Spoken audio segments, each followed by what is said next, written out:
Hyderabad మలక్పేటలో tipper బీభత్సం సృష్టించింది. డివైడర్ను ఢీకొట్టి bus పైకి దూసుకెళ్లింది. టిప్పర్ బ్రేక్ ఫెయిల్ కావడంతో ప్రమాదం జరిగింది.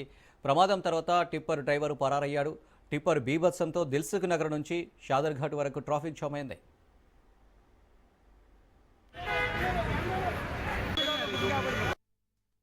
కొంచెం చెప్పు పడ్డది ఇక్కడ ఆయన బ్రేక్ బస్సులో టైం కదా బ్రేక్ చేసిన బ్రేక్ చేయలేదు. ఆయన ఎక్కడ పోయినాడు మళ్ళా తెలియదా? గుద్దేసి పారిపోయినాడా? కొంచెం చెప్పు పడ్డది ఇక్కడ ఆయన బ్రేక్ బస్సులో టైం కదా బ్రేక్ చేసిన బ్రేక్ చేయలేదు. ఆయన ఎక్కడ పోయినాడు మళ్ళా తెలియదా? గుద్దేసి పారిపోయినాడు.